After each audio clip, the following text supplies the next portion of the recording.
Di sudut terminal tua kota Solo, ada bocah kecil yang tak suka banyak bicara. Tangannya hitam karena semir, kakinya sering nyeker, dan matanya selalu mengamati orang lewat. Namanya Ilham. Ia mulai menyemir sepatu sejak kelas 3 SD. Bukan karena iseng, tapi karena tahu ibunya tak sanggup bayar uang sekolah kalau hanya jual gorengan. Ayahnya sopir angkot, jurang pulong. Ilham paham satu hal, kalau ingin makan besok, harus kerja hari ini. Tapi di balik tubuh kecil dan baju lusuhnya, Ilham menyimpan satu mimpi besar yang ia ukir diam-diam setiap kali ia usap debu dari sepatu orang. Mimpinya bukan soal kaya, tapi soal memberi ibunya rumah yang layak. Dan sejak itu, setiap semir yang ia usapkan adalah doa dalam diam. Ilham tahu rasanya menahan lapar. Seringkali ia hanya sarapan setengah tempe goreng dan segelas teh sisa kemarin, tapi ia tak pernah mengeluh. Setiap pagi, sebelum ke sekolah, ia bantu ibunya menyiapkan dagangan. Setelah pulang, langsung ke terminal dengan kotak semir. Ia tak malu dipanggil pengganggu oleh sopir-sopir yang tak sabaran. Ia juga tak marah saat ditolak penumpang. Baginya, setiap sen yang ia kumpulkan adalah tiket kecil menuju masa depan. Ia belajar matematika dari kembalian dan belajar sabar dari setiap penolakan. Di malam hari, ia sering ketiduran di atas buku. Tangannya masih bau semir, tapi dalam mimpi, ia terus menggambar rumah impiannya dan masa depan yang tak ingin ia warisi dari kemiskinan. Di balik tutup kotak semirnya, Ilham menempelkan potongan kertas gambar rumah. Rumah kecil, tapi ada taman dan jendela besar. Gambar itu ia buat sendiri, diam-diam, dari sisa buku tulis dan pensil tumpul. Ia tak tahu apa itu arsitek. Ia cuma tahu, ia ingin bangun rumah untuk ibunya, yang tak lagi bocor saat hujan, dan tak lagi sempit untuk tidur 5 orang. Setiap kali lelah, ia buka kotak itu, lihat gambar itu, lalu lanjut menyemir lagi. Itu bukan sekadar kotak semir, itu adalah tempat ia menyimpan harapan. Di saat teman sebayanya bermain layangan, Ilham sibuk memikirkan bagaimana membuat atap rumah tidak miring, dan bagaimana caranya bisa sekolah terus tanpa berhenti di tengah jalan. Suatu sore, Pak Wahyu, seorang pegawai negeri yang selalu semir sepatunya tiap Jumat, memperhatikan gambar di kotak Ilham. "Kamu yang gambar ini?" tanyanya pelan. Ilham hanya mengangguk. Sejak hari itu, Pak Wahyu tak cuma menyemir. Ia mulai bawa bekal untuk Ilham. Sesekali kasih buku gambar, dan akhirnya menyarankan Ilham ikut lomba menggambar antar SD. Ilham ragu, tapi dicoba juga. Hasilnya, juara pertama. Dari sinilah semua berubah, dari terminal menuju panggung kecil dengan spidol warna. Pak Wahyu jadi seperti ayah kedua. Ia bukan cuma memberi kesempatan, tapi juga kepercayaan bahwa Ilham bisa lebih dari sekadar anak terminal. Ketika Pak Wahyu bilang ingin bantu biaya sekolah Ilham, banyak yang mencibir. Buat apa? Itu anak semir doang. Bahkan beberapa guru pun sempat meragukan. Tapi Ilham diam. Ia buktikan lewat nilai, lewat gambar, dan lewat sikap. Ia tak pernah terlambat, tak pernah bolos, dan setiap istirahat, ia menggambar lagi di belakang kelas.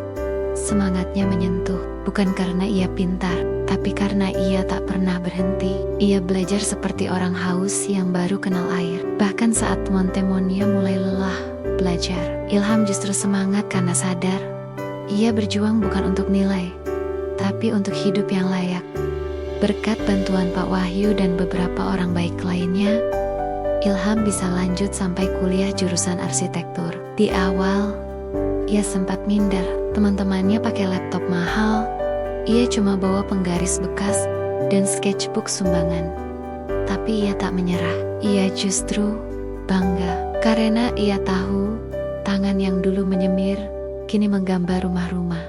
Dan rumah pertama yang ia rancang adalah rumah untuk ibunya. Ia bangun pelan-pelan dari hasil proyek kecil. Bukan rumah mewah, tapi bagi sang ibu, itu istana. Ilham membuktikan bahwa keterbatasan bukan alasan untuk berhenti, justru jadi alasan untuk bangkit lebih tinggi. Rumah itu berdiri di ujung gang kecil. Ada taman mungil, jendela besar, dan kursi kayu di teras. Ibunya menangis saat pertama kali duduk di sana. Ilham hanya tersenyum, lalu membersihkan tangannya yang masih ada bekas cat.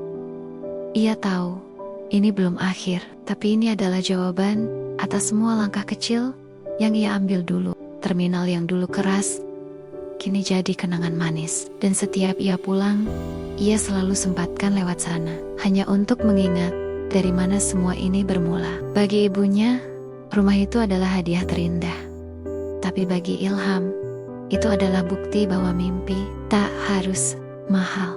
Bagi Ilham, setiap sepatu yang pernah ia semir adalah langkah menuju takdir baru. Ia tak lahir dari keluarga kaya, tapi ia tumbuh dari kerja keras dan bantuan orang baik. Ia belajar bahwa impian tak selalu butuh fasilitas, tapi butuh keberanian. Kini, ia sudah jadi arsitek muda yang dipercaya membangun hunian ramah lingkungan. Tapi di ruang kerjanya, kotak semir itu masih ada, disimpan rapi, sebagai pengingat bahwa kita bisa berjalan sejauh apapun, asal mau terus melangkah. Takdir memang bisa berubah, tapi hanya jika kita mau menggenggam kotoran dan sabar menggosoknya, sampai jadi cahaya. Ilham bukanlah tokoh terkenal. Ia tak punya ribuan follower, tapi kisahnya menyentuh banyak hati, karena ia membuktikan satu hal. Masa lalu tak harus jadi penjara, bisa jadi fondasi, dan bahwa siapapun, dari tempat sekeras terminal sekalipun, bisa jadi seseorang yang membangun masa depan untuk orang lain. Jadi jika hari ini kamu merasa terlalu kecil untuk bermimpi besar, ingatlah Ilham, bocah penyemir yang tak pernah berhenti melangkah, bahkan ketika semua orang melewatinya tanpa menoleh. Karena dalam langkah yang terus dijaga, Tuhan menyelipkan jalan. Dari perjalanan Ilham, ada beberapa pelajaran penting yang bisa kita renungkan bersama. 1. Keterbatasan bukan hambatan, justru dari kekurangan muncul kreativitas dan ketangguhan yang luar biasa. 2. Orang baik bisa jadi pintu perubahan. Satu orang yang peduli, seperti Pak Wahyu, bisa menjadi jembatan masa depan seseorang. 3. Mimpi itu tidak harus mewah, cukup sederhana tapi konsisten, dan Tuhan akan menyempurnakannya dengan caranya. 4. Kerja keras lebih lantang dari kata-kata. Ilham tak perlu banyak bicara. Ia menunjukkan siapa dirinya lewat tindakan. 5. Takdir itu bisa ditulis ulang. Asalkan kita terus melangkah, meski pelan, Tuhan akan tuntun arah. Ilham mungkin hanya satu dari banyak kisah, tapi kisahnya cukup untuk mengingatkan kita bahwa setiap dari kita punya peluang untuk menyalakan cahaya dari tempat paling gelap sekalipun.